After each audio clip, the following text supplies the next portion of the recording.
भाईजान देखें, आप क्या कहना चाहते हैं मस्जिद को, ये जो शहीद किया है इन्होंने, को बात करना चाहते हैं? कार्रवाई इनकी विधायकों की और क्या बहुत गलत किया है।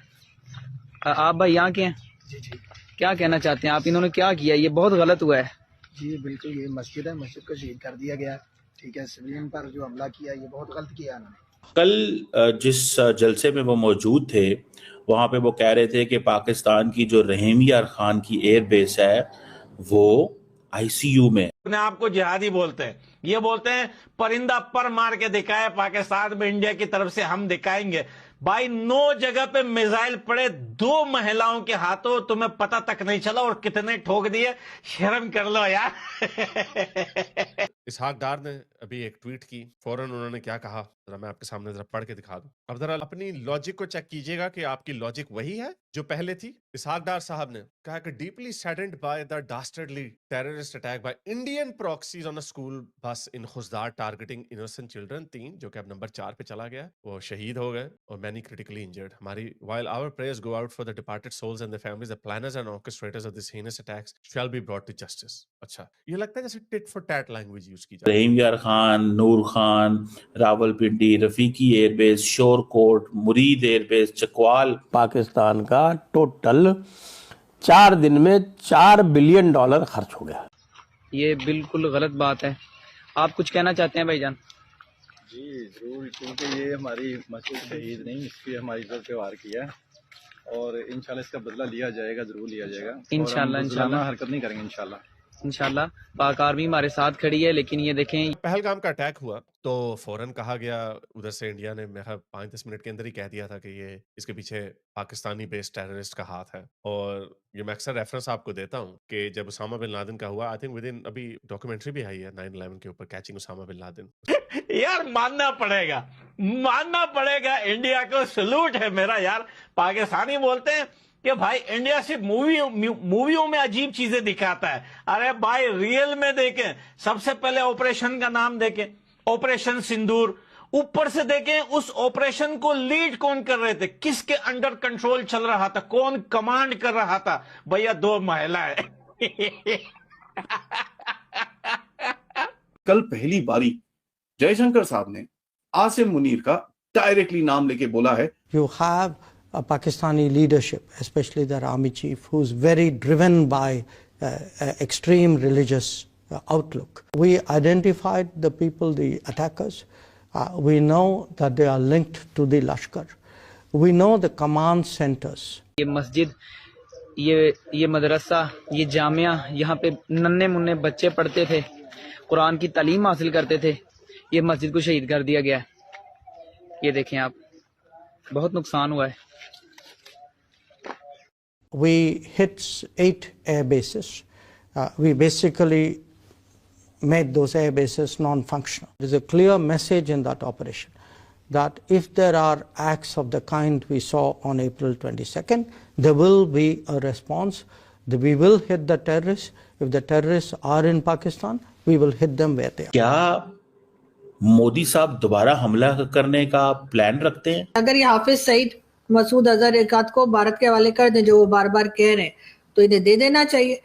ये है जी मुरीद के में जो जिस मरकज पे अटैक हुआ है, उनकी जो गांव की उनकी जो मस्जिद है, कस्बे की मस्जिद, जो बड़ी मस्जिद थी, उस पे अटैक हुआ है, काफी नुकसान हुआ है।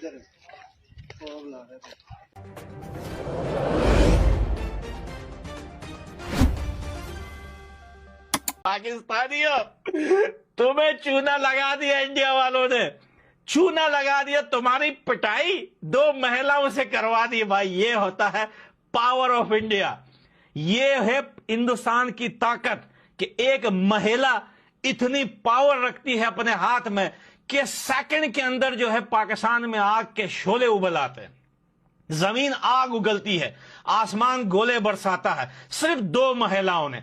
अब अगर पाकिस्तानियों तुमसे कोई पूछे, कोई तुम्हारा साथ देने वाला कंट्री चाइना जैसा, कि भैया कितने आदमी थे, तो सर झुका के और घुटने टेक के, पतलून उतार के और अपना वेपन नीचे रख के बोलना, सरकार इस बार आदमी नहीं थे, 2 महिलाएं ठोके गई है। डॉलर का लॉस हो गया है। अब एक चीज ध्यान करिए, पाकिस्तान का 1 साल का बजट $10 बिलियन का है डिफेंस का। उसमें अगर एक झटके के अंदर 4 दिन के अंदर आपने इनको 8 से 10 बिलियन डॉलर का ऑलरेडी झटका दे दिया है, तो you can imagine what state they were in. तो तभी जब ये जो रोना धोना पाकिस्तान कर रहा था दुनिया के साथ, और दुनिया के फोन आ रहे थे आपको कि यार छोड़ दो कोई बात नहीं, रोक लो, उसके ऊपर जयशंकर जी ने बड़ा क्लियरली बोला है कि साहब if the Pakistanis want to stop, tell their general to call us, otherwise we are not listening. Jaishankar ji ने यहां पर बड़ी इंटरेस्टिंग सी चीजें और बोली हैं, क्योंकि ये जो नैरेटिव चल रहा है हम बात करेंगे पाकिस्तान से, बात, अरे मोदी साहब मान गए, बात करेंगे कश्मीर के ऊपर, बात, कोई बात नहीं करेंगे। उन्होंने बड़ा क्लियरली बोला भैया no country negotiates on its own land, Kashmir is an integral part of India, POJK is an integral part of India, no country will negotiate for its own land, बड़ा क्लियरली बोला है। तो भैया कोई नेगोशिएशन नहीं है, हम बात ये करेंगे कि साहब आप हमको कब दे रहे हो और उसके मोडालिटीज क्या होंगे। आई थिंक गवर्नमेंट को ये चीज बड़ी क्लियरली एक स्टेटमेंट में डालनी चाहिए। अब डिटेल आ गया है, मैं आपको बता देता हूं कि पाकिस्तान का टोटल 4 दिन में $4 बिलियन खर्च हो गया, और उसने $1.7 बिलियन लिया था IMF से। बाद में पता चला कि IMF ने 11 ऐसी शर्तें लगा दी है, और पुरानी शर्तें जो है वो कायम है, यानी पुरानी कोई 39 शर्तें हैं वो कायम है। उसमें ये भी लिखा हुआ है पुरानी शर्तों में कि आपको 20% डिफेंस बजट घटाना है। अब डिफेंस बजट घटाने की बात तो दूर, पाकिस्तान तो इतना घबराया हुआ है इस पिटाई से कि वो अनटेस्टेड J-35 चाइना के खिलौने हैं, और चाइना का आज जो चाइनीज़ जो एयरफोर्स है PLAAF, यानी वो अपनी आर्मी की एयरफोर्स बनाते हैं कि PLA, people's liberation army air force, वो भी इसको यूज़ नहीं करती है। जैसे कि JF-17 है इनका, JF-17 को चाइनीज़ एयरफोर्स यूज़ नहीं करती है, PLA एयरफोर्स यूज़ नहीं करती है, इनको दे दिया। अब ये 35 वाला इनको दे रहे हैं, यानी कि 35 वाला जो बना रहे हैं, जो शेनयान एयर कॉरपोरेशन है, वो शेनयान एयर कॉरपोरेशन से चाइना कोई भी प्रोडक्ट नहीं लेता है, क्योंकि शेनयान एयर कॉरपोरेशन का काम केवल ये है कि नकल वकल करके कुछ इस तरह के एक्सपोर्ट टाइप के मटेरियल बना के कबाड़ जो है वो दूसरों को बेचना। पाकिस्तान इतना घबराया हुआ, क्यों घबराया हुआ है वो बता देता हूँ कि अब ये पता चल गया है 4 F-16, जी हाँ 4 F-16 भारत ने हवा में मार गिराए, और 4 ही F-16 भारत ने ग्राउंड पे ख़त्म कर दिए। जी F-16 हाई टेक, बात तो J-10 की भी हो रही है जिसको वो दूसरा हाईटेक मानते हैं, लेकिन J-10 का अभी कंफर्मेशन हुआ नहीं है, इसलिए अभी भारतीय एयरफोर्स उसे बता नहीं रही है। बात तो 2 JF-17 की भी चल रही है। कल पहली बारी जयशंकर साहब ने आज से